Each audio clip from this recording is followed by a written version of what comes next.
جو اہل بیت اطہار سے بغض رکھتی ہے، یہ جو اہل بیت اطہار کے نام پر آج قوم کو لوٹ رہی ہے، آج جو اہل بیت اطہار کے نام پر قوم کو گمراہ کر رہی ہے، آج جو محرم اور تعزیے کے نام پر آج لوگوں کو بدگمان کر رہی ہے، آج جو لوگ نبی کی آل کے نام پر لوگوں کو گمراہ کر رہے ہیں، میرے آقا نے ان کے بارے میں کیا فرمایا تھا؟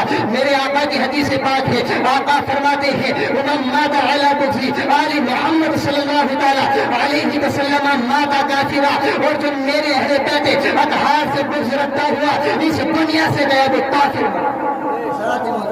جو اہل بیت اطہار کے بغض میں اس دنیا سے جاتا ہے وہ کافر کی موت مرتا ہے۔ حضرات محترم کو ہمیں تو اپنے مقدر پر راز کرنا چاہیے، ہم تو اس حدیث پاک سے ٹینشن میں نہیں پڑنا چاہیے، کیونکہ یہ گستاخی اہل بیت کے لیے ہے، ہمارے لیے نہیں۔ ہمارے لیے پہلی حدیث پاک جو ہم مریں گے تو انشاءاللہ اللہ تبارک و تعالیٰ ہمیں شہادت کی موت نصیب عطا فرمائے گا۔ اور حضرات محترم یہی اہل بیت اطہار سے محبت کی دلیل ہے کہ ہم یہاں پر بیٹھے ہوئے ہیں، ورنہ وہ اہل بیت اطہار سے محبت کی دلیل نہیں کہ اونچے اونچے تعزیے بنائے جائیں۔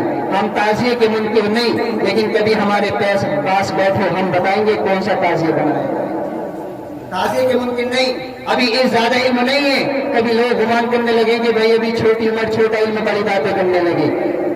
ہاں تو اس لیے بتا رہے کہ جتنا علم ہے اس علم کے ذریعے بتائیں گے کون سا تعزیہ بنایا جائے۔ ہم تعزیے کے منکر نہیں، کبھی لوگ جا کے کہنے لگے کہ بھائی کہ وہ تو تعزیے کو حرام بتا رہے تھے، ہم حرام کے قائل نہیں، ہم حرام بتاتے ہیں، لیکن جو تم نے تعزیے کے نام پر حرام کاموں کو اس میں لا دیا ہے وہ واقعی حرام کام ہے۔ میرے عزیز و حضرت بتا رہے تھے، ابھی حضرت نے بتایا کہ بتاؤ کون سا ایسا بیٹا ہے جو اپنے باپ کی 40ویں میں، اپنے باپ کے 10ویں میں، اپنے باپ کے تیجے میں ڈیجے بجا سکتا ہے؟ کون ایسا بیٹا ہے جو اپنے باپ کے 10ویں میں یا 40ویں میں ڈھول کو بجا سکتا ہے؟ ایک بیٹا ساری دنیا میں ایسا نہیں مل سکتا جو اپنے باپ کے 40ویں میں ڈھول کو بجایا جائے، تو پھر میرے حسین پاک کی محبت میں کیوں ڈھول کو بجاؤ؟ اگر تم اپنے باپ کی برسی میں بجاؤ تو ہم بھی بجائیں گے۔ آج میں تم سے یہ کہتا ہوں کہ اگر کوئی یہ جتنے بھی ہیں کہ جو کہتے ہیں کہ ڈھول بجانا جائز ہے، کوئی گناہ نہیں ہے بجایا جائے، تو میں ان سے کہتا ہوں کہ بیٹا جب تمہارا باپ مرے یا جب تم مرو تو اپنے گھر والوں کی نصیحت کر کے جانا کہ ہمارا جنازہ قبرستان میں ایسا نہیں لے کے جانا، کلمہ طیبہ پڑھتے ہوئے مت لے کے جانا، بلکہ ڈھول تاشے کے ساتھ لے کے جانا۔ جس دن تمہاری اولاد نے اس کام کو کر لیا، فیضان رضا یہ دعویٰ کرتا ہے، اسی دن جاؤ محرم میں ڈھول بجانا شروع کرو۔ لیکن بتاؤ ہے کسی میں ہمت؟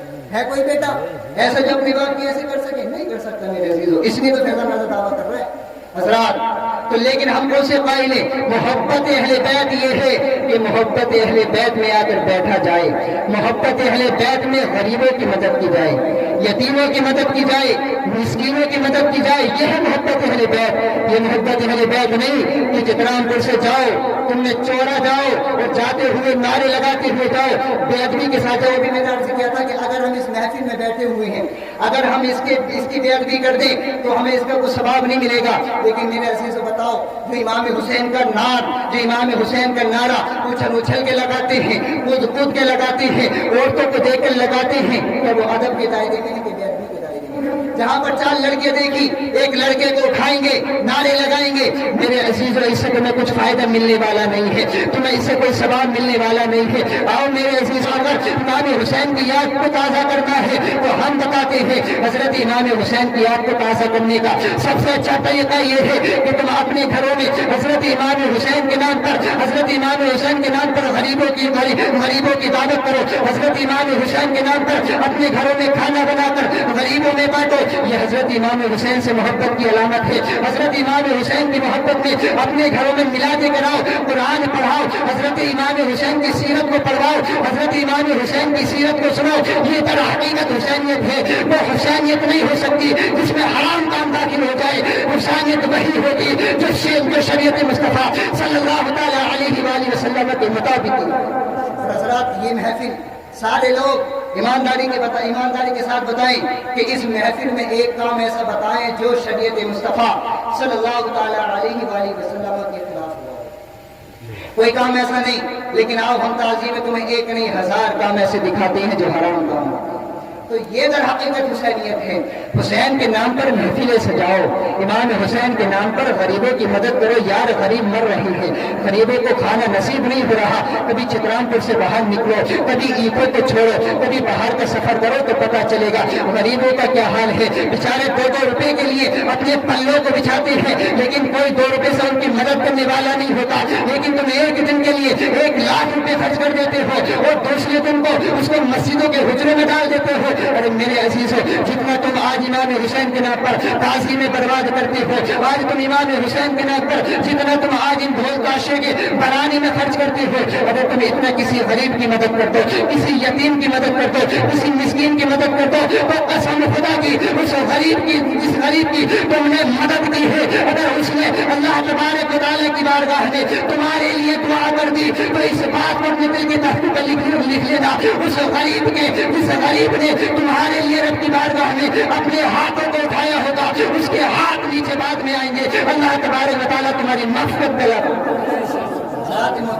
وہ غریب تمہارے لیے جو مانگے گا اس کے ہاتھ نیچے بعد میں آئیں گے، اللہ تبارک و تعالیٰ تمہیں عطا پہلے فرما دے گا۔ تو میرے عزیزو، یہ ہے حسینیت۔ اپنے اندر حسینیت کردار پیدا کرو، اپنے اندر حسینیت جذبہ پیدا کرو، اور آج ہمیں اپنی طاقت، اپنی قوت، اپنی جرت، اپنی ہمت کسی طرح آدمی پر دکھانے کی ضرورت نہیں ہے۔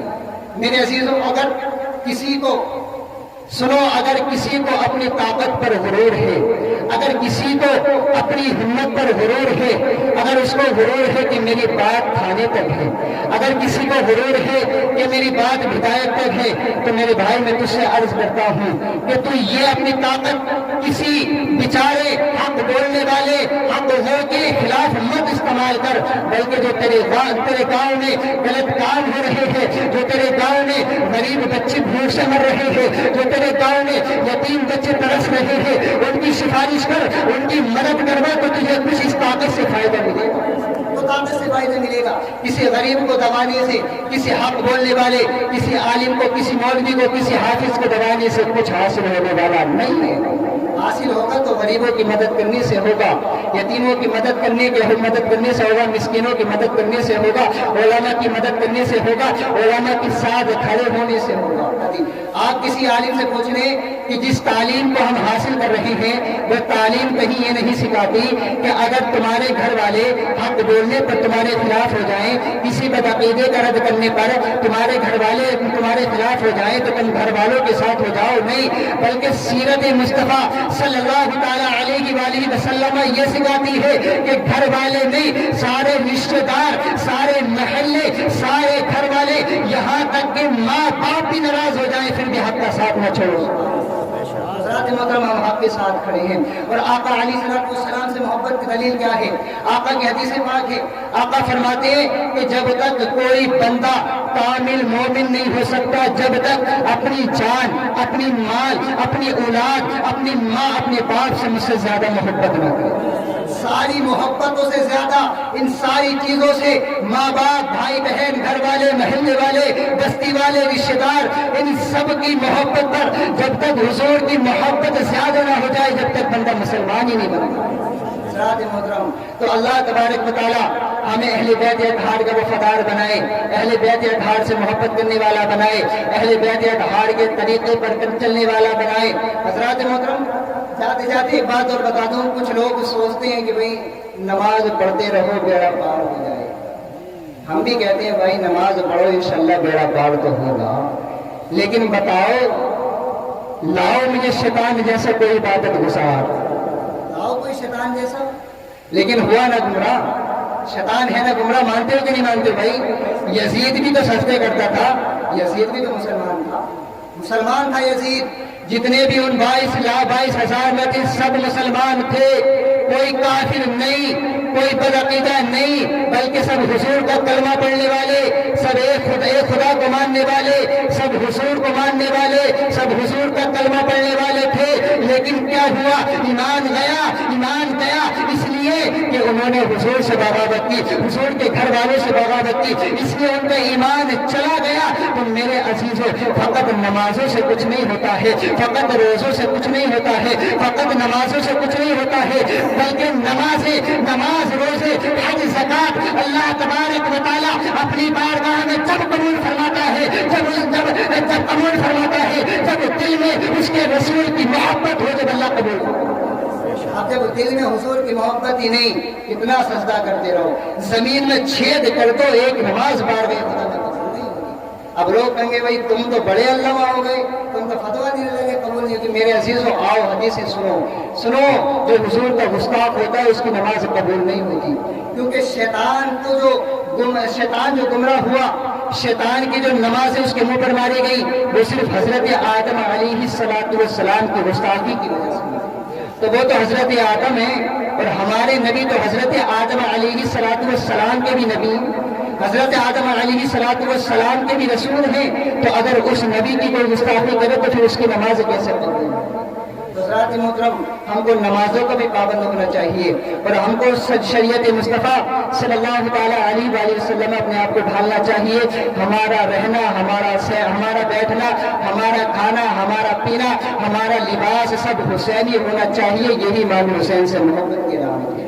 حضرات محترم، اللہ تبارک و تعالیٰ کی بارگاہ میں دعا ہے کہ میرے کہنے اور آپ حضرات کے سننے میں جو حضرات ہوئی ہیں، پیارے حبیب صلی اللہ تعالیٰ علیہ وآلہ وسلم کے صدقے معاف فرمائے، صحیح پر عمل کرنے کی توفیق عطا فرمائے، حق بیانی اور حق پر عمل کرنے کی توفیق عطا فرمائے۔ ایک مرتبہ کلمہ طیبہ پڑھے، لا الہ الا اللہ محمد رسول اللہ صلی اللہ تعالیٰ علیہ وسلم، وما علینا الا البلاغ۔ السلام۔